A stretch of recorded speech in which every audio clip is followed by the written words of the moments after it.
नमस्कार सभी को। मैं Navneet Gautam classes of physics में आप सभी का स्वागत करता हूं। BSc 6th semester solid state physics आप लोग पढ़ रहे हैं और सॉलिड स्टेट फिजिक्स में आज हम पढ़ने वाले हैं यूनिट सेल। देखो यूनिट सेल क्या होता है, एक नया टॉपिक है और इसे हिंदी में क्या कहेंगे, यूनिट यानी कि इकाई और सेल यानी कोशिका। इकाई कोशिका इसे हिंदी में कहते हैं, ठीक है। तो देखो पहले मैं थोड़ा आपको समझा दूं, है ना, तब लैंग्वेज खुद ही समझ में आ जाएगी। ये वाला डायग्राम आप देखें, आप देख पा रहे होंगे एक क्यूब। देखो वैसे तो पूरा एक क्यूब की स्ट्रक्चर का है ना, लेकिन आप देखेंगे एक क्यूब ये है, एक क्यूब ये है, एक ये है और एक ये है, ठीक है। 4 क्यूब दिख रहे हैं, यानी कि कोई स्ट्रक्चर बनी हुई है। ये जो पूरा है ये सब क्या है, ये लैटिस ही तो है, लैटिस है ना। लैटिस आपने देखा था, लैटिस और बेसिस से मिलकर क्या बनता था, क्रिस्टल का स्ट्रक्चर। तो ये जो पॉइंट्स आपको दिख रहे हैं ये सब क्या हैं, ये लैटिस हैं, ये जालक हैं, ठीक है। और इन पर यदि एटम आ जाए या एटम का ग्रुप आ जाए, बताया था ना मैंने, तो उसे आप क्या कहते हो, बेसिस।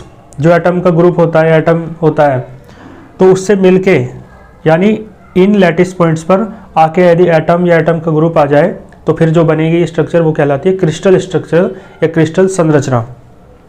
क्लियर हो रही है आपको ये बात। तो अभी ये लैटिस है, तो लैटिस में भी आप देख रहे हैं जो पूरी स्ट्रक्चर है वो क्यूबिकल है, क्यूब की शेप की है, घन के आकार की है।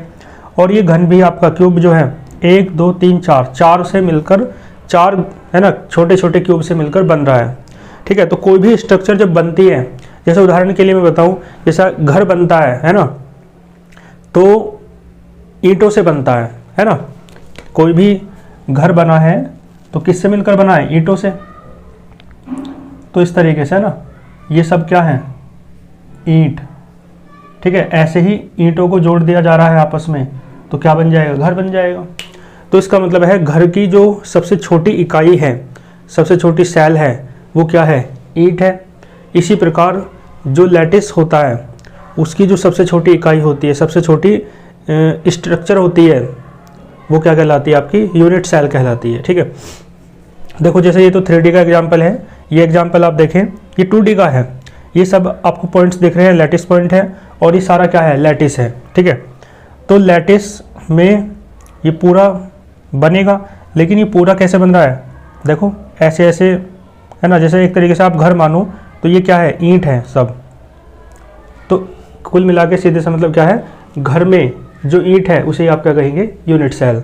तो इसी तरीके से पूरा लैटिस है, लैटिस में जो सबसे छोटी इकाई है, सबसे छोटी सेल है, उसे आप क्या कहते हो, यूनिट सेल।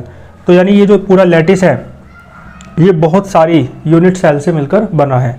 एक यूनिट सेल ये रही, एक यूनिट सेल ये रही, एक यूनिट सेल ये रही, ये रही, है ना। इस तरीके से बहुत सारी यूनिट सेल का जब रिपीटेशन होता है, उन्हें एक साथ जोड़ देते हैं तो क्या बनता है, लैटिस बनता है, ठीक है। क्लियर है। तो देखो यही बात लिखी है कि जो लैटिस बनता है उसकी जो कुल मिला के क्या है, सबसे छोटी स्ट्रक्चर है, सबसे छोटी स्ट्रक्चरल यूनिट है, सबसे छोटी जो इकाई है वही क्या कहलाती है, यूनिट सेल। देखो द बेसिक स्ट्रक्चरल यूनिट, ठीक है। कैसी यूनिट है, स्ट्रक्चरल यूनिट यानी संरचनात्मक इकाई, यानी जिससे स्ट्रक्चर बन रही है ऐसी यूनिट है। और कैसी है, बेसिक, बिल्कुल है ना, आधारभूत, ठीक है। तो यानी ये क्या है, यूनिट सेल एक बेसिक स्ट्रक्चरल यूनिट है, ठीक है। या क्या है, बिल्डिंग ब्लॉक है। बिल्डिंग ब्लॉक का मतलब एक तरीके से ईंट है, कोई बिल्डिंग है या कोई ब्लॉक बन रहा है, ब्लॉक यानी एक तरीके से कोई बिल्डिंग, तो किससे बनेगी, ईंट से। इसी प्रकार जो लैटिस है वो भी जिस ब्लॉक से है ना, या जिस ईंट से बनेगा वो क्या कहलाएगा, आपका यूनिट सेल। तो ये बिल्डिंग ब्लॉक है, ठीक है, यानी जिन ब्लॉक्स से मिलकर बिल्डिंग बन रही है, इस तरीके से आप कह सकते हो, ठीक है, ऑफ द क्रिस्टल स्ट्रक्चर। और ये जो बिल्डिंग ब्लॉक है, यानी कि ये जो ईंट है ये घर की नहीं है, ये किसकी है, क्रिस्टल के स्ट्रक्चर की। क्लियर है। यानी क्रिस्टल स्ट्रक्चर में जो सबसे छोटी संरचना है जिससे मिलकर क्रिस्टल स्ट्रक्चर बनता है वही क्या कहलाती है, आपकी यूनिट सेल। तो बेसिक स्ट्रक्चरल यूनिट कह दो, यानी कि आधारभूत संरचनात्मक इकाई कह दो, ठीक है। या बिल्डिंग ब्लॉक, ब्लॉक तो ब्लॉक ही है हिंदी में भी, निर्माणकारी ब्लॉक कह सकते हो, ठीक है। क्रिस्टल स्ट्रक्चर का, क्रिस्टल की संरचना का वो क्या कहलाता है, आपका यूनिट सेल कहलाता है, ठीक है। और देखो थोड़ा सा और इसे अच्छे से लिखना चाहो तो यूनिट सेल क्या है? स्मॉलेस्ट ज्योमेट्रिकल फिगर है। आप देख रहे हो ये पूरा किससे मिलकर बना है? ऐसी ऐसी बहुत सारी आकृतियों से मिलकर बना है, ठीक है। तो ये क्या है? ये आकृति जो है ये क्या है? स्मॉलेस्ट है। और क्या है? कोई स्क्वायर की शेप की है 2D में, तो ज्योमेट्रिकल फिगर है ना, ज्यामितीय आकृति है, सबसे छोटी न्यूनतम, स्मॉलेस्ट को है ना क्या कहते हैं? सबसे छोटी। और ये ज्योमेट्रिकल फिगर ये किसकी है? तो क्रिस्टल के लैटिस की है ना, इनसे मिलके लैटिस ही तो बन रहा है। और देखो इसके द्वारा हो क्या रहा है? By the repetition of which, जिसके रिपीटेशन से क्या बनता है भाई? देखो एक यूनिट सेल ये, एक यूनिट सेल ये, तो सब जगह यूनिट सेल मिलाओगे तो उनसे मिलकर क्या बनेगा? क्रिस्टल का लैटिस बनेगा, ठीक है। तो लिखा है कि जिसके रिपीटेशन से, यानी यूनिट सेल के रिपीटेशन से अगेन एंड अगेन, बार बार यदि इसका रिपीटेशन करें इन ऑल 3 डायरेक्शंस, है ना, पीछे भी, आगे भी, इधर भी, चारों तरफ इसका क्या करें? रिपीटेशन करें यूनिट सेल, है ना। कहने का मतलब है ईंट रखी, इधर ईंट रखी, इधर ईंट रखी, बहुत सारी ईंटों से मिलकर क्या बना? घर। तो इसी तरीके से बहुत सारी यूनिट सेल इधर इधर, इस साइड उस साइड, है ना, ऊपर नीचे, तो सब क्या बन जाएगा? लैटिस बन जाएगा, है ना। तो ये लिखा है बार बार जिसका रिपीटेशन यदि प्रत्येक डायरेक्शन में स्पेस में करते हैं तो क्या बनता है? Crystal lattice is formed, crystal संरचना बन जाती है, ठीक है। जैसे यूनिट सेल बहुत सारी ये आपस में मिलकर क्या बनाती हैं? Crystal lattice. ये क्या है? क्रिस्टल लैटिस, ठीक है। और ये आप ऐसे भी क्या कर रखा है? ये जो लैटिस पॉइंट्स थे इन्हें मिला रखा है, तो चाहे ऐसे मिला लो और चाहे तिरछे मिला लो। देखो इसमें तिरछे मिला रखे हैं, ठीक है ना, कोई दिक्कत नहीं होगी। ये वही वाला डायग्राम है जो देखो मैं थोड़ा सा बना के बता दूं, इस तरीके से बनाया था ना। ये सब पॉइंट्स क्या कहलाते थे? आपके लैटिस पॉइंट कहलाते थे, है ना। तो लैटिस पॉइंट को मिलाना है बस, ठीक है। चाहो तो ऐसे मिला दो जैसे इसमें मिला रखा है, सबको ऐसे मिला दो, और चाहो तो तिरछे मिला दो। तिरछे कैसे मिलाते हैं? देखो ऐसे, ये मिला दिया, ठीक है। तो तिरछे मिलाओगे तो ऐसे बन जाएगा, ये रहा, ठीक है। तो ये वाली स्ट्रक्चर बन जाएगी, और सीधे मिलाओगे तो ये स्ट्रक्चर बन जाएगी। तो शेप तो यूनिट सेल की कैसे भी हो सकती है, लेकिन मेन चीज़ आप समझे होंगे, ठीक है जी। तो मेन चीज़ क्या है कि यूनिट सेल क्या है? एक सबसे छोटी इकाई है लैटिस, जो क्रिस्टल है आपका, है ना, उसकी। क्लियर है? तो ये दोनों डायग्राम 2D में है, और 3D में बनाना हो तो 3D में देखो ये डायग्राम है, ठीक है। ये बड़ा सा क्यूब जो है 4 क्यूब से मिलकर बना है, ठीक है। ऐसे ही बहुत बड़ी स्ट्रक्चर हो सकती है लैटिस की, तो उसकी जो सबसे छोटी इकाई है, सबसे छोटा जो क्यूब है वो क्या है? आपका यूनिट सेल है। ये 3D में है, ये 2D डायग्राम है।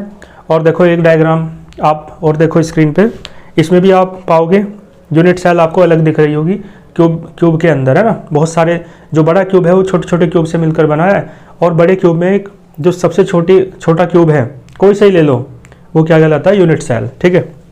यानी सबसे छोटी जो स्ट्रक्चर है। तो यूनिट सेल क्या है ना, इकाई कोशिका क्या है, आप इसे अच्छे से समझ गए होंगे।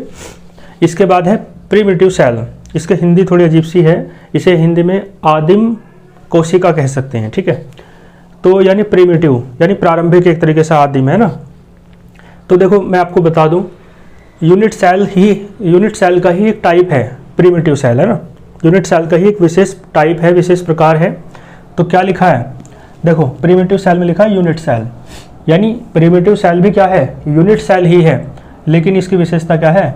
मिनिमम वॉल्यूम, यानी यूनिट सेल का जब वॉल्यूम कैसा हो? मिनिमम हो जाए, ठीक है। एक बात, और दूसरी बात है containing lattice point at the corners only. और देखो ध्यान देना, ऐसी यूनिट सेल जिसका वॉल्यूम कैसा हो? मिनिमम हो, और ऐसी यूनिट सेल जिसके कॉर्नर्स केवल कोनों पर हो, कौन? लैटिस पॉइंट, और कहीं ना हो, कोनों पर हो, ठीक है। तो उसे आप क्या कहते हो? प्रिमिटिव सेल कहते हैं, यानी कि आदिम कोशिका इसे कहते हैं, ठीक है जी। तो यानी ऐसी यूनिट सेल जिसका आयतन क्या है? निम्नतम है, और जो लैटिस यानी कि जालक बिंदु हैं वो केवल कोनों पर होते हैं, किनारों पर होते हैं। तो ऐसी रचना क्या कहलाती है? ऐसी सेल, ऐसी कोशिका क्या कहलाती है? आपकी आदिम कोशिका, यानी कि प्रिमिटिव सेल कहलाती है। समझ गए? देखो ये डायग्राम बना भी रखा है, ये वाला, ये सब क्या है? ये आपको पता है लैटिस है, ये है ना। ये जो मैंने डॉट डॉट करके ये सब बना रखे हैं लैटिस ही तो है, और ये पॉइंट्स क्या कहलाते हैं, लैटिस पॉइंट कहलाते हैं, सब पढ़ा रखा है। तो मैंने बताया आपको मिनिमम वॉल्यूम होना चाहिए। तो देखो यदि ऐसे इतने को मिलाओगे तो ज़्यादा वॉल्यूम हो जाएगा, तो सबसे छोटा वॉल्यूम तो यहीं बन रहा है, तो मिनिमम वॉल्यूम इन चारों को मिलाने से मिनिमम वॉल्यूम बनेगा। और साथ में आप पाएंगे चारों कोनों पर है केवल लैटिस पॉइंट, तो यहाँ से जो सेल बनेगी वो कौन सी सेल होगी, प्रिमिटिव सेल। यूनिट सेल तो है, साथ में प्रिमिटिव सेल भी है, ठीक है। यूनिट सेल के साथ दो शर्त हैं।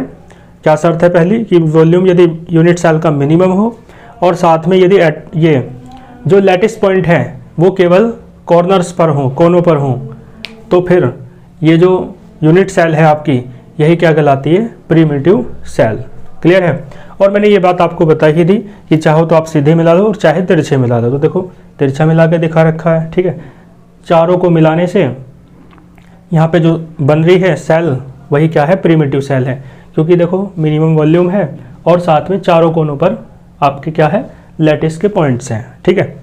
तो शर्त ये भी प्रिमिटिव सेल वाली शर्त को ये भी पूरी कर रहा है डायग्राम, और ये भी, तो दोनों ही ये प्रिमिटिव सेल के एग्जाम्पल मतलब डायग्राम हो जाएंगे, ठीक है जी। और देखो एक बात यहाँ लिखी है कि जो नंबर है ना लैटिस पॉइंट की इन ए प्रिमिटिव सेल, एक प्रिमिटिव सेल के भीतर कितने लैटिस पॉइंट होते हैं, तो कितने होते हैं, 1। ये बात यहाँ पे याद रखने की है, मतलब समझने की है, समझो ये बात पहले यहाँ समझो। लैटिस पॉइंट कितने होंगे एक प्रिमिटिव सेल में, तो कितने होंगे, 1। लेकिन आपको देखने से लग रहा होगा 1 2 3 4, एक प्रिमिटिव सेल में 4 लैटिस पॉइंट आपको दिख रहे हैं। लेकिन यहाँ क्या लिखा है कि लैटिस पॉइंट की जो संख्या है प्रिमिटिव सेल में वो कितनी होती है, 1। तो देखो इसके लिए समझाने के लिए डायग्राम बना है। इस डायग्राम को यदि थोड़ा बड़ा करके बनाया जाए केवल इतने को ही, तो इस तरीके से बनेगा, ठीक है।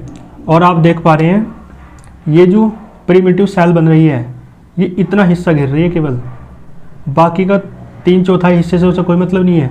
ये कितना हिस्सा है, केवल 1/4। ये कितना हिस्सा है, 1/4। और ये भी कितना हिस्सा है, 1/4। और ये भी कितना हिस्सा है, 1/4। तो देखो टोटल हिस्सा जो प्रिमिटिव सेल घेर रही है 1/4 + 1/4 + 1/4 + 1/4 यानी कि 4/4 यानी कि 1। तो इसका मतलब है ये जो लैटिस पॉइंट थे चारों तरफ, इनका एक हिस्सा ही तो घेरा 1/4 1/4 1/4 1/4 करके। इसका मतलब है केवल एक ही लैटिस पॉइंट हिस्से में आया एक प्रिमिटिव सेल के। देखने में ऐसा लग रहा है कि 4 आ रहे हैं, 4 नहीं आ रहे, लेकिन एक आ रहा है, ठीक है। तो इसलिए क्या लिखा है कि प्रिमिटिव सेल में, एक प्रिमिटिव सेल में जो लैटिस पॉइंट की संख्या है, नंबर है, वो कितनी होती है, 1, ठीक है। ये बात समझ में आई। और यदि डायग्राम 3D में हो तो 3D में देखो यहाँ पे बनाया था ना, ये यूनिट सेल है और यूनिट सेल ही प्रिमिटिव सेल हो जाएगी यदि वॉल्यूम कैसा है, स्मॉलेस्ट है ना, मिनिमम है, ठीक है। मिनिमम ले ही रहे हैं क्योंकि बिल्कुल सबसे छोटी आकृति यही तो बनेगी। और दूसरी बात, हर कोने पर, कॉर्नर्स पर क्या है, लैटिस पॉइंट है। तो देखो उसके कोने पर, और यहाँ भी ये जो आकृति है इसे यदि बाहर निकाल लूँ और इसे उठा के मैंने वहाँ रख लिया, ऐसे समझ लो, इसे केवल जो शैडो रीजन है केवल उसे, तो इसे उठा के वहाँ रख लिया, तो कोनों पे तो लैटिस पॉइंट है ही, देखो। तो लेकिन यहाँ पर जो लैटिस पॉइंट है वो 1/4 हिस्सा आ रहा था, लेकिन यहाँ पर 1/8 हिस्सा आएगा, ठीक है ना, क्योंकि देखो 1/4 इस साइड के लिए और 1/4 उस साइड के लिए, है ना। क्लियर है। यानी 1/4 तो इस वाले के साथ आएगा और 1/4 उस वाले के साथ आएगा, तो यानी कि 1/8 हिस्सा आएगा यहाँ पे। जैसे यहाँ 1/4 1/4 आ रहा था ना, तो 3D डायग्राम है, इसे वैसे तो मैं ऐसे करके समझा नहीं सकता, तो बस यही समझो 4 थे तो 4 भागों में बट गया 1। यहाँ 8 है, देख लो, 4 ऊपर है 4 नीचे हैं, तो 8 है ना, तो 8 भागों में बट जाएगा 1। तो यानी 1/8 + 1/8 + 1/8 ऐसा 8 बार होगा, तो 8/8 आएगा, यानी कि 1 आएगा। तो इसका मतलब क्या है, यहाँ पर एक प्रिमिटिव सेल के हिस्से में एक ही लैटिस पॉइंट आना है और यहाँ भी, ठीक है। क्लियर है। ये 2D स्ट्रक्चर है और ये डायग्राम 3D है, ठीक है। तो बस ये बात तो फिक्स रहेगी। यहाँ भी आप देखो पूरी ये क्या है, प्रिमिटिव सेल है, और टोटल 1/8 जितने भी लिखे हैं सबको जोड़ोगे 8 बार, तो 8/8 यानी 1 आएगा। तो यानी इसके हिस्से में भी एक लैटिस पॉइंट आया और यहाँ भी इसके हिस्से में भी क्या आया, एक लैटिस पॉइंट, ठीक है। तो number of lattice point in a primitive cell कितना होता है, 1। आई बात समझ में। और प्रिमिटिव सेल का जो वॉल्यूम है, आयतन है, वो डिफाइन होता है प्रिमिटिव एक्सिस के द्वारा, यानी कि ये वेक्टर ए, ये वेक्टर बी और ये वेक्टर सी। ठीक है, तो इसका वॉल्यूम यानी आयतन क्या होता है, वीसी C4 एक तरीके से सेल, C4 सेल है ना, V4 वॉल्यूम। तो प्रीमिटिव सेल का जो वॉल्यूम है Vc बराबर कितना हो जाएगा, ब्रैकेट में है vector A cross vector B और dot vector C. Vector A, vector B, vector C क्या है, प्रीमिटिव एक्सिस है, ये वाली है ना, ये वाली है ना। ठीक है, तो ये यूनिट सेल क्या है आपको अच्छे से क्लियर हुआ होगा, और साथ ही प्रीमिटिव सेल क्या है ये भी आपको क्लियर हो गया होगा। ठीक है, मिलते हैं फिर नेक्स्ट लेक्चर में नेक्स्ट टॉपिक के साथ, तब तक के लिए ऑल द वेरी बेस्ट।